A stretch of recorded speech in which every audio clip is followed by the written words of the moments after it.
Okay, so I just finished with the eighth arc of the web novel, and I am really wanting to talk about it. This is going to be kind of more of the seventh and eighth arc since they're somewhat tied together.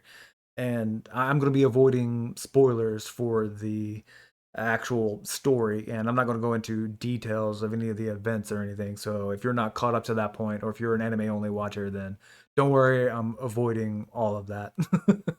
Because what I want to focus on is the writing and the story structure. Because this is probably the biggest swing of opinion that I have had for any arc up until this point. And this may have been the biggest swing from almost any show or any story that I have read or watched. There have been some spots in the past arcs that I have not liked, but they tend to be smaller sections and they don't really affect the overall story all that much. For the beginning of arc 7 up until like three-fourths of the way in, I did not like the story. In fact, I was reading it, and I think I was like halfway through the arc. I don't remember exactly where I was, but I stopped reading it because I just did not like where it was, where the story was, where it looked like it was going. So I just stopped reading. Honestly, I'm kind of glad that I waited until they were done with both the seventh and eighth arc before I picked it back up. I'm trying not to do any spoilers. The biggest issue that I had was, and this is not a hot take or anything. Topei seems to almost not like Subaru. I mean, this entire show is just us watching Subaru suffer. But one of the problems that has been noticed as the series continues is that Topei seems to want Subaru to be weak, and for a while it kind of seemed fine because there were still baby steps, and he seemed to be growing. But in the beginning of the seventh arc, it kind of seemed like he wanted Subaru to be weak just so that he could tell a story. And it was weakness for the sake of weakness rather than weakness for the sake of growth. And I was not a fan of that.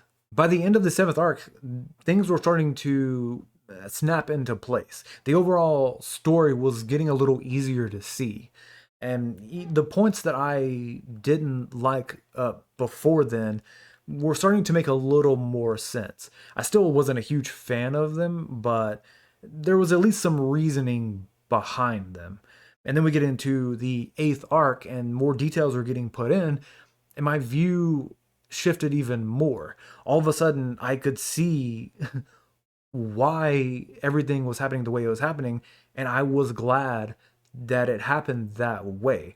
Even the things that I didn't like, not only was I okay with them, I was glad that they happened. It was the biggest switch from me hating the beginning of the seventh arc, beginning of the story, and by the end of the eighth arc, I was glad everything happened the way that it happened, which I think is a testament to how well written this story is. The seventh and eighth arc, and I keep putting them together because they're kind of an extension of the same story. I understand why they're separated out into different arcs, but I don't know. To me, because I've read them all together and because they're pretty much back to back, the story is pretty much the same. But this may actually be one of my favorite stories within the series. I mean, I still think Arc 5 is my favorite because I enjoyed it from beginning to end. But I was really worried that the story was going to go to shit by at the beginning of Arc 7.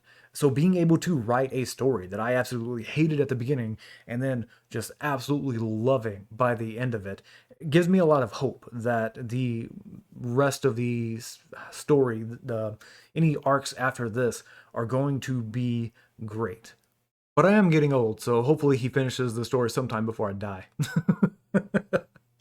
Anyway, I just wanted to come on here and give a quick opinion on how amazing Tope is as a writer.